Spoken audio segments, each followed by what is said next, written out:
The cheapest farm in the valley was already home to 3 giant women. He just didn't know it. The money ran out on a Tuesday morning when Jake Cooper checked his account at the bank in Redstone. $300 left from selling his father's ranch up north. The banker, a thin man with wire glasses, slid a newspaper across the desk and pointed to a small advertisement. Cheapest land in Willow Valley, it read. 40 acres, with a farmhouse, barn, and water rights for $800. Jake stared at the number. It was half what any other property cost. He rode out that afternoon, following the dusty trail that wound through the valley between 2 steep ridges.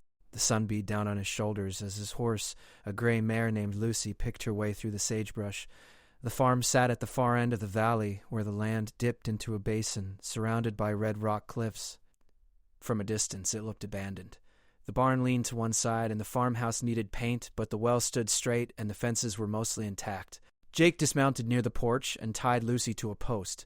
The front door hung open. He stepped inside, boots echoing on wooden floors. Dust covered everything. The furniture remained, though, including a table, chairs, and a bed frame in the back room. He walked through each room, checking the walls and ceiling. Solid enough. He could make this work. A sound stopped him in the kitchen. Footsteps. Heavy ones. Jake turned toward the back door just as it swung open. A woman stepped inside and Jake's jaw dropped. She stood at least 9 feet tall, her head nearly touching the ceiling beams. She wore a simple dress and boots, her brown hair pulled back in a braid. Her face showed surprise, then something harder. Before Jake could speak, 2 more women entered through the same door. Both were just as tall, one with red hair and freckles, the other with black hair and dark eyes. They filled the kitchen, making Jake feel like a child among adults. The first woman spoke. Her voice was deep but clear. "You are not supposed to be here." Jake found his voice. "I bought this place. Paid $800 for it this morning." The redhead laughed, a sound that rattled the windows. Nobody told him Claire. The dark-haired woman crossed her arms. "They never tell anyone. That is why the price is so low." Claire, the first woman, stepped closer. Jake backed against the counter. His hand moved toward his belt where his revolver hung, but Claire shook her head. "That will not help you. We have lived here for 7 years." "This is our home?" Jake's mind raced. The advertisement never mentioned tenants. The banker never said anything about people already living here. He thought of the $300 left in his account. Not enough to buy anywhere else. "Not enough to start over. I have the deed," Jake said, trying to sound confident. "Signed and legal." The redhead moved to the table and sat down. The chair creaked under her weight. "So you own the land. That does not mean you can make us leave." Jake studied the 3 women. They were not threatening him, not exactly, but their size alone made his options limited. Fighting was not possible. Calling the sheriff meant a 2-day ride back to Redstone, and even then, what law covered this situation? "What do you want?" Jake asked. Claire tilted her head. "We want to stay. We have nowhere else to go. People do not welcome us in towns. They stare and whisper and sometimes throw stones." The dark-haired woman added, "We grow our own food. We fix what breaks. We do not bother anyone." Jake looked around the kitchen again. He thought about his choices. He could abandon the farm, lose his money, and drift until he starved. Or he could find a way to make this strange situation work. "All right," he said slowly. "You can stay. But I own this place now, and I am going to work this land. We will need to figure out how this arrangement works." The 3 women exchanged glances. Claire nodded. "We can agree to that. For now." Jake felt the weight of those last 2 words. Nothing was settled. He had just bought the cheapest farm in the valley, and now he understood why nobody else wanted it. The first night in the farmhouse, Jake slept in the barn. He spread his bedroll in the loft where hay still filled one corner. Through the gaps in the boards, he watched the house. Lamplight glowed in the windows until late. He heard voices, low and steady, but could not make out the words. His hand rested on his revolver. Sleep came in fits. Morning arrived with the crow of a rooster Jake had not known existed. He climbed down from the loft and found the 3 women already working. Claire carried a bucket from the well, moving with ease despite its weight. The redhead, who Jake learned was named Helen, worked in a garden behind the house, pulling weeds from between rows of corn and beans. The dark-haired woman, Maria, repaired a section of fence near the barn, hammering posts into the ground with her bare hands. Jake approached Claire at the well. She set the bucket down and faced him. Her height still unsettled him. He had to crane his neck to meet her eyes. I need to know the whole truth, Jake said. Why are you here? Why are you so tall? What am I dealing with? Claire studied him for a long moment. She glanced toward Helen and Maria, then back to Jake. We were normal once. 5 years ago, we worked at a mine north of here. They found something deep underground, a blue crystal that glowed in the dark. The foreman made us handle it, sort pieces, load them into crates. We got sick. Fever, pain in our bones. When we recovered, we started growing. The mine collapsed a month later. Everyone else died in the cave-in. We 3 survived. Jake absorbed this. A mine. A crystal. It sounded like a tall tale, but the evidence stood before him. Did you try to find help? He asked. Maria walked over, wiping sweat from her forehead. We went to 3 different towns. Doctors ran away. Preachers called us demons. One sheriff tried to lock us up. We escaped and found this farm. It was already abandoned. We have been here ever since. Helen joined them, dirt on her knees. When people come looking to buy, we hide in the caves up in the cliffs. But they always figure out something is wrong. They see our footprints, or they find our clothes, or they hear us moving at night. Then they leave and never come back. Jake turned in a slow circle, taking in the farm. The land was good. The water was clean. The buildings needed work, but were salvageable. He had come here desperate, and desperation made a man flexible. I will make you a deal, Jake said. You 3 know this land. You have kept it going. I need help getting it productive again. You need a place to stay where you will not be bothered. We work together.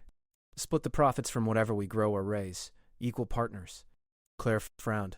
You would trust us? You do not know us. Jake met her gaze. I do not have much choice. And you have had plenty of chances to hurt me. You have not. That counts for something. Helen grinned. He is smarter than the last few who came around. Maria nodded slowly. We accept your deal. But if you betray us, if you try to bring others here to harm us, we will make you regret it. Jake extended his hand. Claire looked at it, then carefully shook it. Her hand engulfed his. The deal was made. The next weeks fell into a rhythm. Jake worked on repairing the farmhouse while the 3 women handled the heavy labor. Claire could lift logs that would take 3 normal men to move. Helen dug irrigation ditches in half the time Jake could manage. Maria rebuilt the barn's foundation, setting stones with precision. Jake contributed what he could, his skills with tools and planning complementing their strength. They ate meals together at the big table in the kitchen. Jake cooked sometimes, though. Claire was better at it. They talked about the farm, about what crops to plant, about whether to get chickens or goats. Jake learned that Claire had been a schoolteacher before the mine. Helen had worked as a blacksmith's apprentice. Maria had run a boarding house. They were educated, skilled women whose lives had been stolen by bad luck and a glowing rock. One evening, as they sat on the porch watching the sunset behind the cliffs, Helen asked Jake about his past. He told them about his father's ranch, about the drought that killed the cattle, about the debt that forced the sale. He had nothing left but the clothes on his back and the dream of starting over. We are all starting over, Maria said quietly. Maybe that is why this will work. But trouble found them on a Saturday morning. Jake rode into Redstone to buy supplies. He loaded sacks of flour, sugar, and salt onto Lucy's back, along with nails, rope, and seeds. As he prepared to leave, the banker appeared on the street. Mr. Cooper, the banker called. How is the farm? Jake tightened the straps on Lucy's saddle. It is fine. Good land. The banker stepped closer, lowering his voice. You have seen them, have you not? The women. Jake kept his face neutral. I do not know what you mean.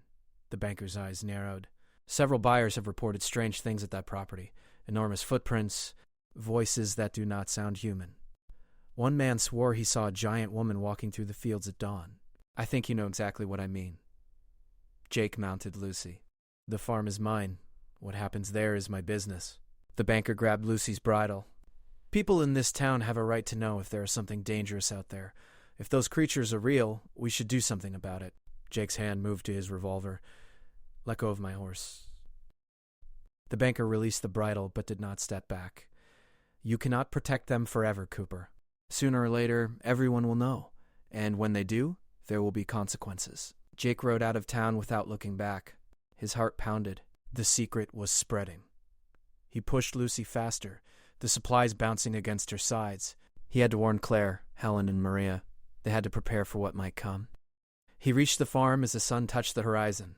The 3 women were waiting in the yard. Jake dismounted and told them everything the banker had said. Claire's expression hardened. Maria clenched her fists.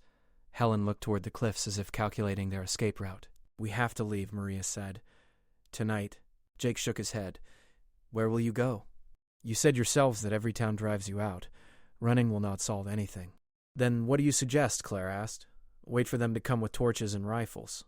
Jake thought fast. "We make this place defensible. We show them that we are not a threat. If they come, we talk first. We make them understand." Helen laughed bitterly. "People do not understand. They fear. And fear makes them cruel." Jake knew she was right, but he also knew that running would only delay the inevitable. They had to take a stand here, or they would be running forever. He looked at each of the 3 women. They had become more than partners. In a few short weeks, they had become something like friends. "We fight if we have to," Jake said, "but we try peace first." "Agreed." The women exchanged glances. Finally, Claire nodded. "Agreed. But we do this our way. If they come with violence, we answer with strength."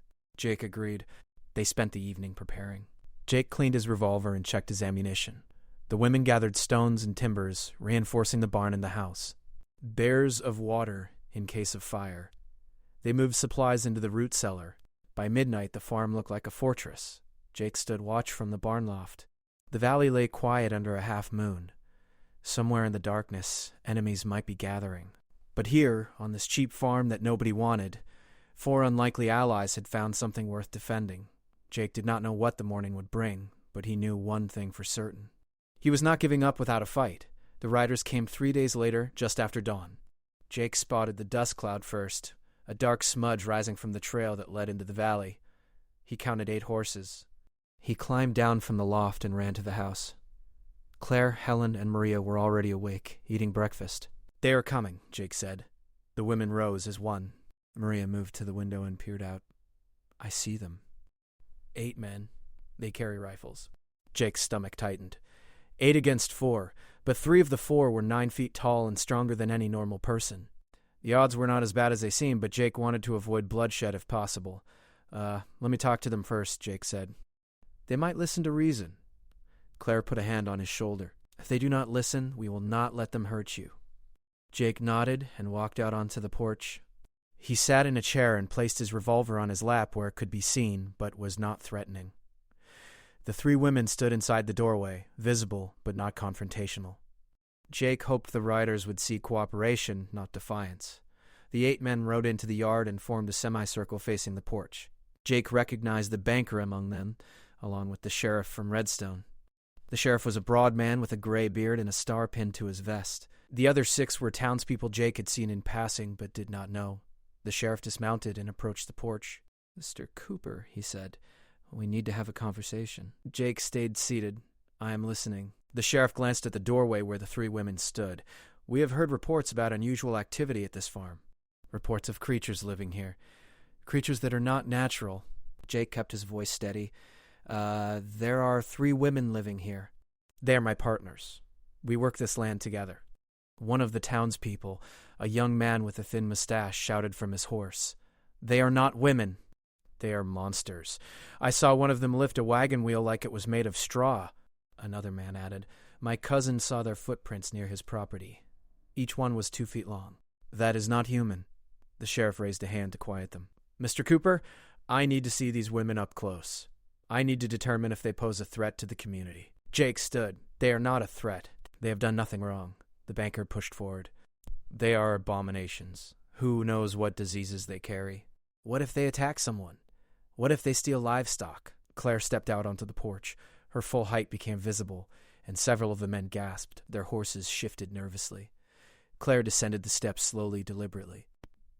She stopped 10 feet from the sheriff and looked down at him. "We have lived here for 7 years," Claire said. "We have never harmed anyone. We have never stolen anything. We have never caused any trouble. We only want to live in peace." Helen and Maria joined her, flanking her on either side. The sight of the 3 towering women made the horses whinny and pull at their reins. The young man with the mustache raised his rifle, but the sheriff grabbed the barrel and forced it down. "Nobody shoots unless I give the order," the sheriff said. Jake stepped off the porch and stood beside Claire. These women are under my protection. They are part of this farm. If you want to remove them, you will have to go through me." The sheriff studied Jake, then looked at the three women. "What happened to you?" he asked Claire. "Why are you like this?" Claire explained about the mine, the crystal, the sickness. She spoke calmly, without emotion, stating facts. The men listened, some with skepticism, others with what might have been sympathy. When she finished, the sheriff rubbed his beard. "That is a strange story," the sheriff said. "But I have heard stranger things. There are accounts of odd happenings at that mine. It shut down under mysterious circumstances." The banker interrupted. "It does not matter how it happened. They are dangerous. Look at them. One of them could kill a man with a single blow." Jake stepped forward. "So could a bull. So could a horse. We do not kill every animal that is stronger than us. These women have shown restraint and good character. That should count for something." The young man with the mustache spoke again. "What if they change their minds? What if they decide to come into town and take what they want? Who could stop them?" Maria answered, her voice cold. "If we wanted to cause harm, we would have done so already. We have had years to act. We have chosen peace." The sheriff looked at his men, then back at Claire. "I cannot force you to leave. You have not broken any laws that I know of, but I will be watching this farm. If there are any reports of trouble, any sign of aggression, I will return with more men and more guns. Do you understand?" Claire nodded. "We understand." The sheriff remounted his horse. The other men followed his lead, though the banker looked furious and the young man with the mustache looked disappointed. The sheriff turned his horse toward the trail. "As you were, Mr. Cooper," he said. "Keep your farm in order." The riders left, their dust cloud fading into the distance. Jake watched until they disappeared, then turned to the three women. "That could have gone worse," Helen sighed. "It is not over. They will watch us. They will wait for an excuse." Maria added, "We must be perfect. One mistake, and they will come back." Claire looked at Jake. "You stood with us." "Why?" Jake thought about the question. He could have sided with the town. He could have told the sheriff to remove the women and claimed ignorance, but something in him refused that path. Maybe it was stubbornness. Maybe it was fairness. Maybe it was something else, because it was the right thing to do, Jake said simply. The three women smiled, a rare expression that softened their hard features. For the first time since Jake arrived, the farm felt less like a temporary arrangement and more like a home. The weeks after the sheriff's visit were tense but productive. Jake and the three women worked dawn to dusk, planting crops, repairing structures, and building a chicken coop. They avoided town, sending Jake alone when supplies were needed. He kept his visits brief and his conversations minimal. The townspeople watched him with suspicion, but no one confronted him directly. The farm began to thrive. The corn grew tall and green. The bean plants produced heavy pods. The chickens laid eggs daily. Jake built a fence around the vegetable garden to keep out deer and rabbits. Claire dug a new irrigation channel from the well to the far field. Helen crafted tools in a makeshift forge she set up near the barn. Maria kept detailed records of everything they produced, planning for the harvest season. In the evenings, they sat on the porch and talked. Jake learned more about the women's lives before the mine. Claire had taught children in a small schoolhouse, reading them stories and teaching them arithmetic. Helen had dreamed of opening her own blacksmith shop, making horseshoes and tools. Maria had saved money to buy her boarding house outright, planning to expand it into a proper hotel. The crystal took all that away, Claire said one night. We lost our futures. We lost our friends. We lost ourselves. Jake stared at the stars. You are still yourselves. Just bigger. Helen laughed.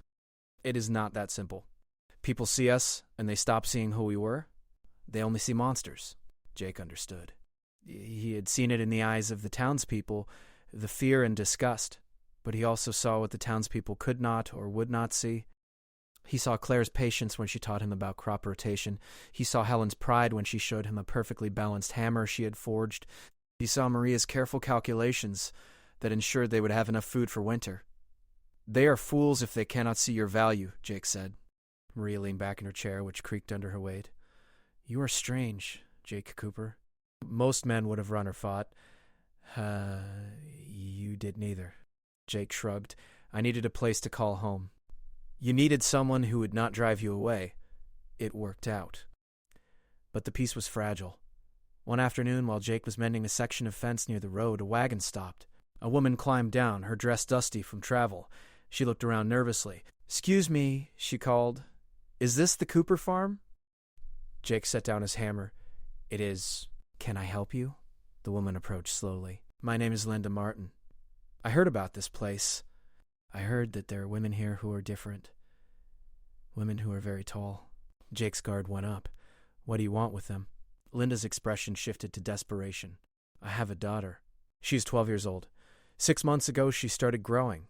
She is already over 7 feet tall and still growing. Doctors cannot help her. They do not know what is wrong. I heard about the women here and I thought maybe they would understand. Maybe they could help." Jake studied Linda. She did not look like a threat. She looked like a mother seeking hope. He made a decision. "Wait here." He walked to the house and found Claire in the kitchen. He explained about Linda and her daughter. Claire's expression softened.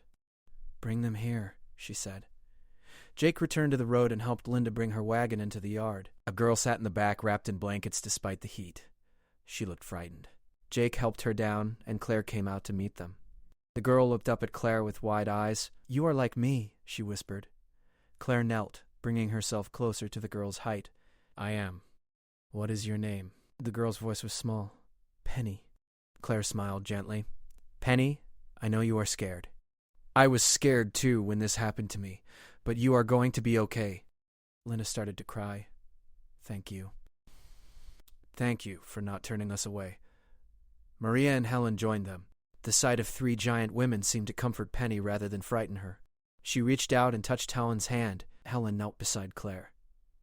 "You are not alone," Helen said. "We are here." They spent the afternoon talking. Claire explained what had happened to them, though she left out the details about the crystal since Penny's situation seemed different.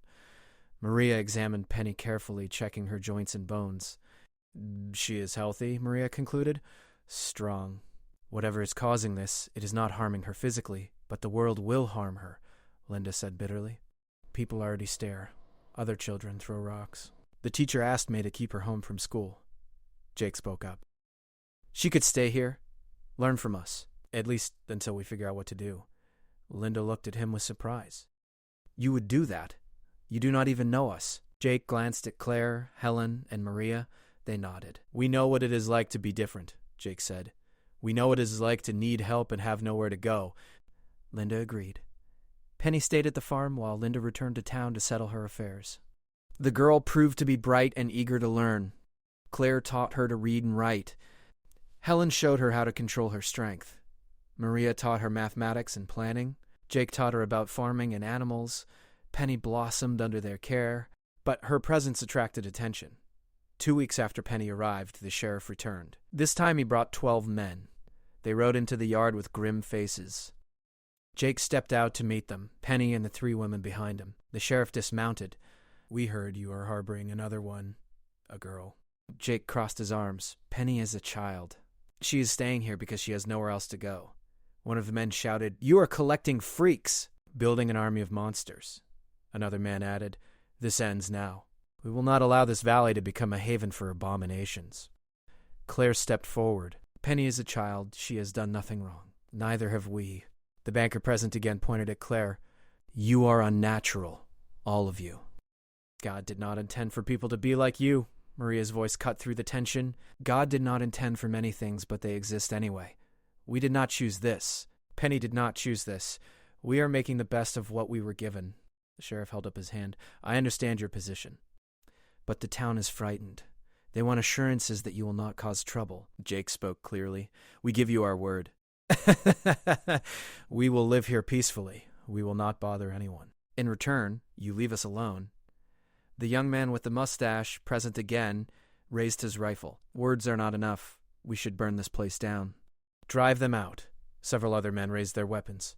Jake's hand moved to his revolver. The 3 women tensed. Penny pressed against Claire's side, trembling. The moment balanced on a knife's edge. The sheriff turned to the young man. "Lower your weapon. That is an order." The young man hesitated, then slowly lowered the rifle. The other men followed suit. The sheriff looked at Jake and the women. "You have your chance. But know this. If anything happens, if there is any incident involving you or the girl, we will return. And next time I may not be able to control my men." Jake nodded. "Understood." Jake watched them go, his heart pounding. "That was too close," he said. Helen put her hand on his shoulder. They will come back. Sooner or later they will find an excuse. Maria added, We need a permanent solution. We cannot live under constant threat. Claire looked down at Penny. First we keep her safe, then we figure out the rest. Jake agreed, but he knew Maria was right. They were living on borrowed time. Something had to change. He just did not know what. That night, Jake sat in the barn loft, unable to sleep. He heard footsteps and turned to see Claire climbing the ladder. She sat beside him, her weight making the loft creak. You should be resting, Jake said. Claire looked out at the moonlit valley. I have been thinking about what Maria said, about needing a permanent solution. Jake waited. There are others like us, scattered across the territories. People changed by strange things they found in mines or caves or old ruins. People who have to hide because the world fears them. Jake considered this. You want to find them. Claire nodded. If we could gather them, create a place where they could live without fear, it would be worth the risk. But this farm is not big enough, Jake said. Claire smiled. No, but there are abandoned places in the mountains. Old mining towns that were evacuated. We could claim one. Build a community. Jake thought about the idea. It was ambitious. It was dangerous. It was also the only real solution he could see. And you want me to help? Claire met his eyes. You have proven yourself. You stood with us when you had every reason to walk away. If we do this, we need someone like you, someone who can deal with the outside world while we build something new. Jake felt the weight of the request. Leaving the farm meant giving up the one piece of stability he had found, but staying meant living under the threat of violence. And if Claire was right, if there were others out there like them, then they had a duty to help. I will do it, Jake said. But we need a plan. We need supplies. And we need to keep Penny safe. Claire extended her hand. Jake shook it. Together, they began planning. They would need months to prepare. They would need to find the right location. They would need to convince others to join them. But for the first time since Jake bought the cheapest farm in the valley, he felt like they were moving towards something instead of running away from something. The next morning, Jake gathered everyone in the kitchen. He explained Claire's idea. Helen's eyes lit up. A place where we could live freely, where we could use our strength without fear. I am in. Maria was more cautious. It will be difficult. Dangerous. But I agree. We cannot stay here forever. Penny looked up at them. Can I come too? You will be the first citizen of our new town. They spent the next weeks preparing in secret. Jake made trips to different towns, buying supplies and gathering information. He heard rumors of a mining town called Silver Ridge that had been abandoned 5 years ago after a cave-in killed most of the miners. The town sat high in the mountains, accessible only by a narrow trail. It was remote enough to avoid attention, but close enough to trade routes to survive. Jake also began searching for others like Claire, Helen, and Maria. He heard whispers in saloons and general stores. A man in the next territory who had survived a lightning strike and could no longer be burned by fire. Twin sisters who had drunk from a contaminated well and gained the ability to see in complete darkness. A family whose skin had turned blue after exposure to a strange gas in a cavern. Jake reached out carefully, leaving messages at post offices and with trusted contacts. He did not promise anything specific, only that there might be a place for people who were different. A place where they would not be hunted or feared. Responses came slowly. Some were hostile. Some were skeptical, but a few expressed interest. By the end of 2 months, Jake had made contact with 11 individuals or families who were willing to travel to Silver Ridge if the plan succeeded. Meanwhile, at the farm, the 3 women and Penny worked to stockpile supplies. They dried meat, canned vegetables, and gathered tools. Helen forged weapons and farming implements. Maria created detailed maps and supply lists. Claire trained Penny in self-defense and taught her about the history of people who had been cast out for being different. But their preparations did not go unnoticed. The banker in Redstone grew suspicious of Jake's frequent travels and unusual purchases. He began asking questions, digging into Jake's background. One evening, as Jake loaded supplies onto Lucy outside the general store, the banker confronted him. "You are planning something," the banker said. "You and those creatures at your farm?" Jake kept bloating. "I am running a farm that requires supplies." The banker stepped closer. "I have contacts in other towns. They tell me you have been asking about unusual people, people with strange conditions. You are gathering them, are you not? Building some kind of colony for freaks." Jake tied the last bundle to Lucy's saddle. "What I do with my time is my business. The banker's face reddened. It becomes everyone's business when you threaten the safety of decent people. I'm going to the sheriff. I'm going to make sure he knows what you are planning. Jake mounted Lucy. You do what you think is right. So will I. He had to warn the others. The timeline had just accelerated. They needed to move to Silver Ridge immediately, before the sheriff could organize a larger force. He reached the farm at dusk. The women were waiting for him. Jake dismounted and quickly explained about the banker. Maria cursed. Helen grabbed her hammer. Claire remained calm, but her jaw was tight. How much time do we have? Claire asked. Jake calculated. The banker will go to the sheriff tonight. The sheriff will need time to gather men. Maybe 2 days. 3 if we are lucky. Maria looked at their supplies. We are not ready. We do not have another month, Helen said. We leave tonight. Claire nodded. Helen is right. Gather what we can carry. We abandon the rest. They worked through the night. They loaded 2 wagons with food, tools, weapons, and personal belongings. They freed the chickens and left the gates open so the animals could wander. They took everything that mattered and left behind everything that did not. At dawn, they set out. Jake drove 1 wagon. Claire drove the other.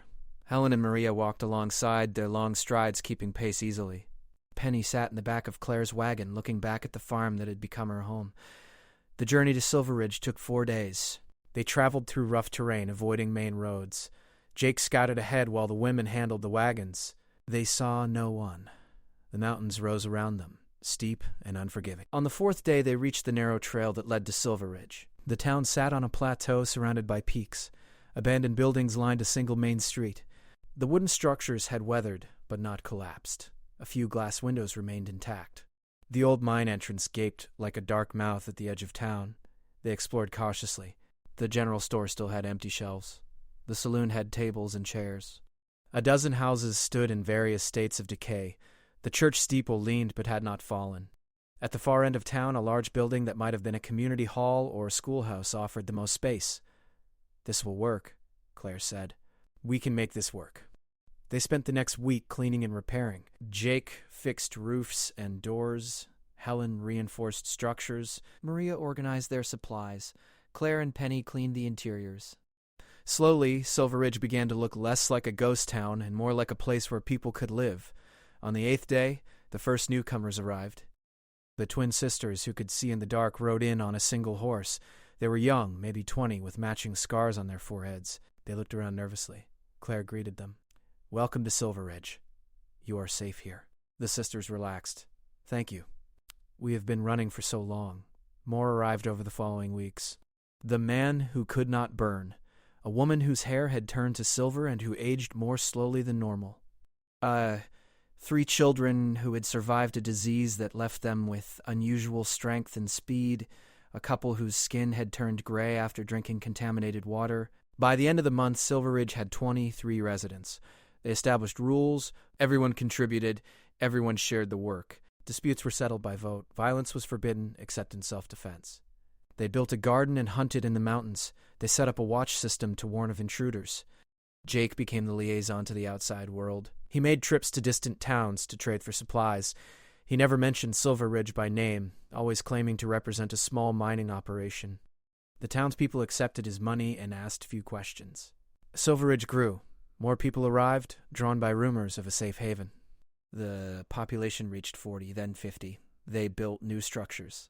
They expanded the garden. They dug a well. The town thrived in its isolation, but isolation could not last forever. One winter afternoon, Jake returned from a supply run with troubling news. He gathered everyone in the community hall. I heard talk in Redstone.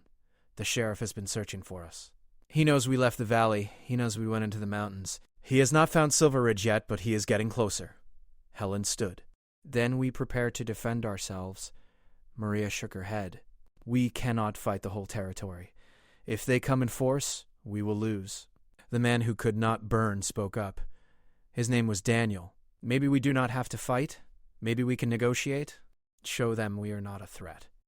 Claire considered this. It is worth trying. But we need leverage. Something that makes them think twice about attacking us. Jake had been thinking about this. What if we offer something they want? Trade. Silver Ridge was a mining town. There might still be valuable minerals in these mountains. We could mine them, sell them, become useful to the territory instead of being seen as a threat. The idea sparked discussion. They debated through the evening. Some argued for isolation, others supported Jake's plan. Finally, they voted. The majority agreed to try. Jake returned to Redstone with samples of silver ore they had found near the old mine. He met with business owners, showing them the quality of the metal. He proposed a trade agreement. Silver Ridge would supply ore in exchange for supplies and protection from harassment. The business owners were interested. Silver meant profit. The sheriff was less convinced. He met Jake in his office, the samples on his desk. "You expect me to ignore what you were hiding up there? A whole town of freaks." Jake kept his voice level. "A whole town of people.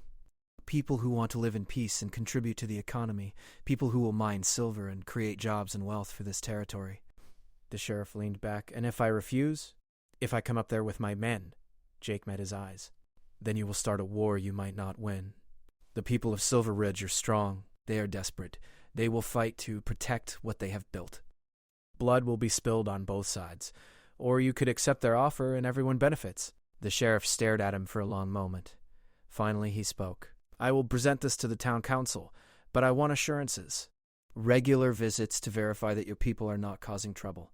A representative who can speak for Silver Ridge in disputes. And the first sign of violence, the deal is off," Jake agreed. They shook hands.